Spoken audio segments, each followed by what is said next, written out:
ओम शांति। आज प्यारे मीठे बाबा की मुरली मंथन की डेट है 14 मई 2024। तो आज मीठे बाबा अपने बच्चों से कह रहे हैं, आत्म अभिमानी बनो, मैं आत्मा हूँ शरीर नहीं। यह है पहला पाठ, यही पाठ सबको अच्छी तरह पढ़ाओ। भगवान कह रहे आत्म अभिमानी बनो अर्थात आत्मिक गुणों में टिको। एथिकल बनो, नैतिक मूल्यों में टिको। मैं आत्मा हूँ शरीर नहीं। क्योंकि जब हम शरीर समझते हैं ना, तभी किसी के क्यों क्या कैसे ऐसे वैसे में फंस जाते हैं। तो ये पहला पाठ है, अपने आप को आत्मा समझना। और जब आत्मा समझेंगे ना, तभी परमात्मा को भी पहचान सकेंगे। ये पहला पाठ सबको अच्छी तरह पढ़ना है। और सबसे पहला पाठ है कि परमात्मा सभी को एक ही मिट्टी से बनाता है, बस फर्क इतना है, कोई बाहर से खूबसूरत होता है और कोई भीतर से। तो ये भीतर से बनाने की ये बाबा की पाठशाला है। प्रश्न है, ज्ञान सुनाने का तरीका क्या है, किस विधि से ज्ञान सुनाना है? उत्तर, ज्ञान की बातें बड़ी खुशी खुशी से सुनाओ, लाचारी से नहीं। ये मंथन भी करना है ना, तो खुशी खुशी से करो और खुश रहकर करो। तुम आपस में बैठकर ज्ञान की चर्चा करो, ज्ञान का मनन चिंतन करो, फिर किसी को सुनाओ। अपने को आत्मा समझकर फिर आत्मा को सुनाएंगे तो सुनने वाले को भी खुशी होगी। हम्म यदि खुश होकर सुनाएंगे ना, तो किसी को भी खुशी होगी। और कहते हैं ना कि जो कुछ भी हम करते हैं, हम उसी को जो सोचते हैं ना, वही हम क्रिएट करते हैं। चलिए सुनते हैं। एक व्यक्ति अपने परिवार, रिश्तेदार, मित्र, मोहल्ला के निवासी, अपने फैक्ट्री के कार्यकर्ताओं से अति दुखी होकर समाधान हेतु अपने गुरु के पास पहुंचा और अपनी पीड़ा गुरुदेव को बताते ही बोला, हे गुरुदेव, मेरे कर्मचारी, मेरी पत्नी, मेरे बच्चे, मेरे आसपास के सभी लोग बेहद स्वार्थी हैं। कोई भी सही नहीं है। क्या करूं गुरुदेव? किसी का भी काम से मन ही नहीं लगता है। कोई कोई किसी को सम्मान नहीं करता है। सब अपने आप में लगे हैं। उस व्यक्ति की वेदना को समझ गए गुरुजी, उसकी समस्या को भली भांति समझ गए। मुस्कान के साथ उन्होंने कहा, पुत्र, निसंदेह तुम्हारी समस्या अति गंभीर है। समय रहते इसका समाधान भी आवश्यक है। तो तुम आज रात मेरे आश्रम में रहो। मैं रात्रि में मंथन करूंगा, सुबह तुम्हें समाधान बताऊंगा। उस व्यक्ति को अपने गुरु पर अटूट विश्वास था। उसने आश्रम में रात्रि विश्राम की बात स्वीकार कर ली और आश्रम के निवासी के पास जा पहुंचा। भोर की पूजा अर्चना के पश्चात अपने अन्य शिष्यों की समस्या को निपटाकर गुरुजी ने अंत में उस व्यक्ति को अपने पास बुलाया। एक रात आश्रम बिताने के अनुभव को भी वह व्यक्ति अपने गुरु को बताने के लिए एकदम बेचैन था। वह पहुंचा और बोला, गुरुदेव, आपके आश्रम में भी स्वार्थियों ने अपना डेरा जमा कर रखा है। हर कोई आपसे कुछ न कुछ चाह कर ही यहाँ रुका है। मैंने सबकी बातें सुनी समझी। आपसे कुछ न कुछ चाहता है सभी। गुरुदेव ने उसकी हर बात को गंभीरता से सुना और अंत में कहा, चलो, तुमने तो सबकी व्यथा सुनाई, बातें सुनाई, मैं तुम्हें एक कहानी सुनाता हूँ, उसे गंभीरता से सुना। इस कहानी में ही तुम्हारी समस्या का निदान छिपा है। एक गांव में एक विशेष कमरा था जिसमें 1000 आईने लगे थे। एक छोटी लड़की उस कमरे में गई और खेलने लगी। उसने देखा 1000 बच्चे उसके साथ खेल रहे हैं और वो उन बच्चों के प्रतिबिंब को देखकर खूब खुश रहने लगी। जैसे ही और खुश होकर वो ताली बजाने लगी। ताली बजाई तो देखा कि सभी बच्चे ताली बजा रहे हैं। उसने सोचा ये दुनिया की बड़ी अच्छी जगह है और वह बार बार आने लगी। उसको बहुत अच्छा लगा। बच्ची के प्रस्थान के बाद थोड़ी देर उसी जगह पे उदास आदमी कहीं से आया, दुखी आदमी आया। उसने चारों तरफ हजारों दुख से भरे चेहरे देखे। वो बहुत दुखी हुआ। उसे हाथ उठाकर सभी को धक्का लगाकर हटाना चाहा तो उसने देखा हजारों हाथ उसे धक्का मार रहे थे। उसने कहा, यह दुनिया तो बड़ी खराब जगह है। ये दुनिया की सबसे खराब जगह है। वह यहाँ दोबारा कभी नहीं आएगा और उसने वो जगह ही छोड़ दी। तो क्या मोरल शिक्षा मिल रही है इसे? ठीक उसी तरह ये दुनिया एक कमरा है जिसमें हजारों शीशे लगे हैं, हजारों आंखें लगी हैं। जो कुछ भी हमारे अंदर भरा पड़ा है, वो ही प्रकृति हमें लौटा कर देती है। संसार हमें अपने मन के अनुरूप ही दिखता है। इसलिए अपने मन को और दिल को साफ रखें। यकीनन तब ये दुनिया हमारे लिए स्वर्ग की तरह अनुभव होगी। संसार को सुधारने की आकांक्षा रहने वालों के लिए सर्वप्रथम आवश्यक है हम स्वयं में सुधार करें। संसार अपने आप सुधर जाएगा।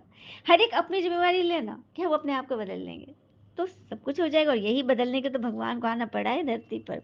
ओम शांति। बाबा भी कहते हैं, बच्चे आत्म अभिमानी व देही अभिमानी होकर बैठो, क्योंकि आत्मा में अच्छे बुरे संस्कार भरे जाते हैं।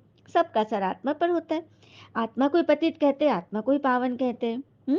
शरीर को थोड़ी कहते हैं। लेकिन आत्मा तो बस ऑर्गन्स को चलाती है, इन शरीर को चलाती है, कर्म इंद्रियों को चलाती है। घड़ी घड़ी अपने को आत्मा समझने से ही परमात्मा याद आएगा। अगर देह याद आई तो देह का पिता याद आएगा, भगवान नहीं। सुना? अगर देह को याद करोगे, अपने आप को शरीर समझोगे तो देहधारी ही याद आएगा। परमात्मा कैसे याद है? क्योंकि आत्मा रूप में अपने आप को समझे ही नहीं। जब आत्मा समझोगे तभी तो परमात्मा याद आएंगे। हाँ, बाबा तो कहते हैं मैं आत्मा हूँ, शरीर नहीं हूँ। ये शब्द इस समय बाबा पढ़ाते हैं। आगे कोई भी ऐसा नहीं पढ़ाते थे। बाबा आए ही आत्म अभिमानी का ज्ञान देने के लिए। पहला ज्ञान वही दे रहे कि हे आत्मा, तुम पतित हो, क्योंकि यह है ही पुरानी दुनिया। प्रदर्शनी में भी तुम बच्चे बहुतों को समझाते हो, लेकिन हाँ, समझाने की युक्ति भी सबकी एक जैसी नहीं होती। मूल बात है ही अपने को आत्मा समझने की। चलो, दो पिता भी सबके हैं, सबको बताना है। दो पिता है ना, एक लौकिक शरीर के पिता और पारलौकिक अर्थात आत्मा के पिता, और बीच में एक अलौकिक भी बैठा है, ब्रह्मा बाबा, जिन्होंने हमें परमात्मा का परिचय दिया। वो भी तुम्हारे प्रजापिता पिता ही तो हुए ना। हाँ, तो बाबा कह रहे हैं ये सब आपस में बैठकर जो होशियार है ना, उनको बैठाओ ताकि वो अच्छी रीति सबको समझा दे। हम्म फिर बाबा ने आज भोजन पे बोला, ऐसे नहीं जो बहुत खाना खाते हैं उनको नींद वालस से आता है। तो सब कुछ सिस्टम से होना चाहिए और संतुष्टता से होनी चाहिए। ऐसे नहीं कि भोजन खाते ही बस सब कुछ भूल भाल गए। हम्म हाँ, खाना खाया जल्दी नींद आ जाए। देवताएं तो खाना थोड़ा खाते हैं ना, क्योंकि खुशी है ना, इसलिए कहा जाता है खुशी जैसी कोई खुराक नहीं। ये बात भी सच है। देवताओं को कितना खाना खिलाते हैं, भोग कितना लगाते हैं? थोड़ा ही ना। हाँ, उनका पेट तो खुशी से ही भर जाता है, क्योंकि खुशी जैसी कोई खुराक नहीं। तो तुम बच्चों का था खुशी होना चाहिए। सुंदर सा गीत है ना। मैं खुश नसीब हूँ, मुझको प्रभु का प्यार मिला। मैं खुश नसीब हूँ। कहते हैं ना, खुश वो नहीं जिनके नसीब में खुश हो।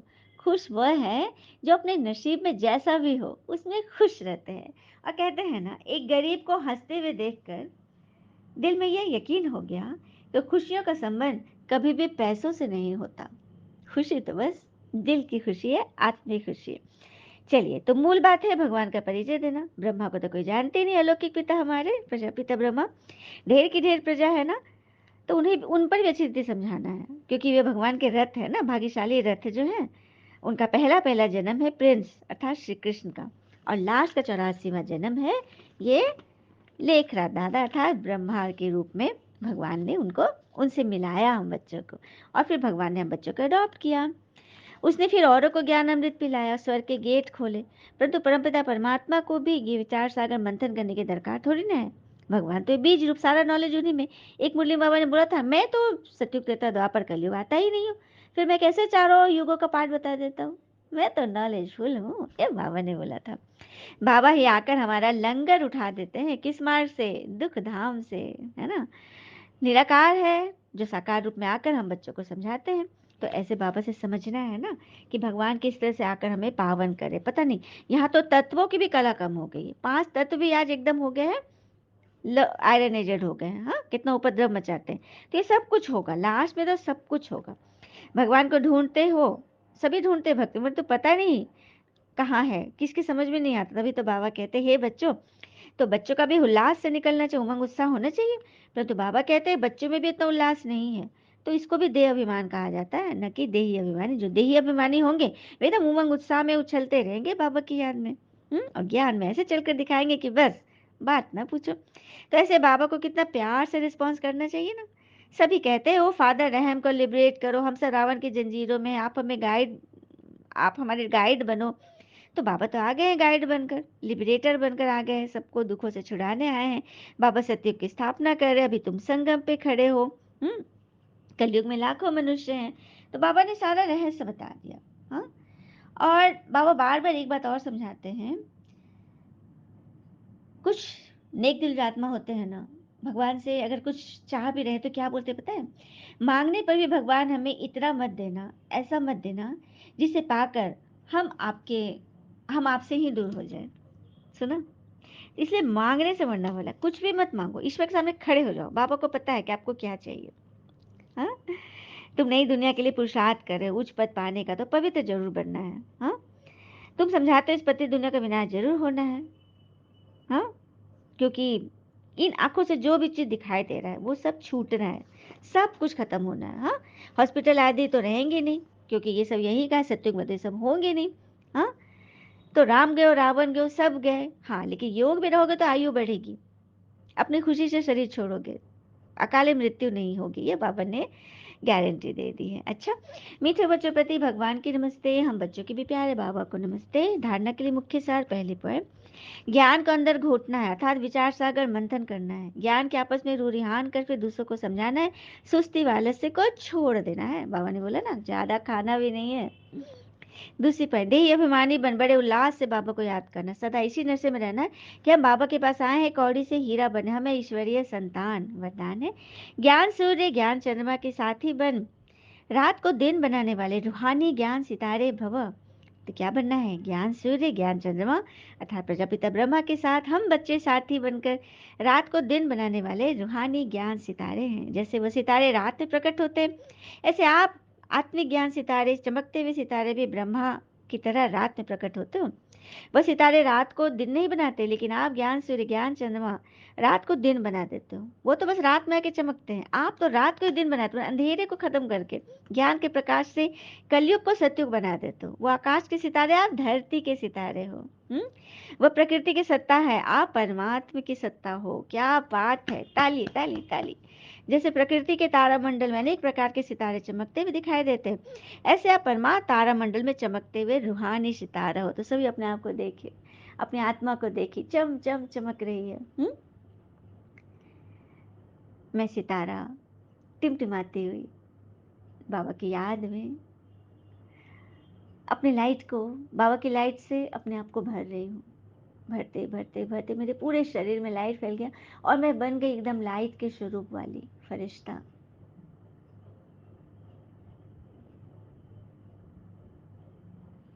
स्लोगन, सेवा का चांस मिलना अर्थात दुआओं से झोली भरना। सेवा का चांस मिलना भी ये भगवान की ही देन है, भगवान की कृपा है। आपको वो ऐसी जगह बिठा देंगे, ऐसे जगह टच कर देंगे जहाँ की आत्मा ही आत्मा है, देवकुल की आत्मा है। तो सेवा का चांस मिलना ही दुआओं से झोली भर लेना है। अच्छा, ओम शांति। शुक्र है मीठे बाबा, वो बाबा के प्यारे प्यारे बच्चे, आप सबका जीवन सदैव शुभ, समर्थ, संयमित, संयोजित, सफल, संपन्न, संतुष्ट और स्वस्थ हो। ओम शांति।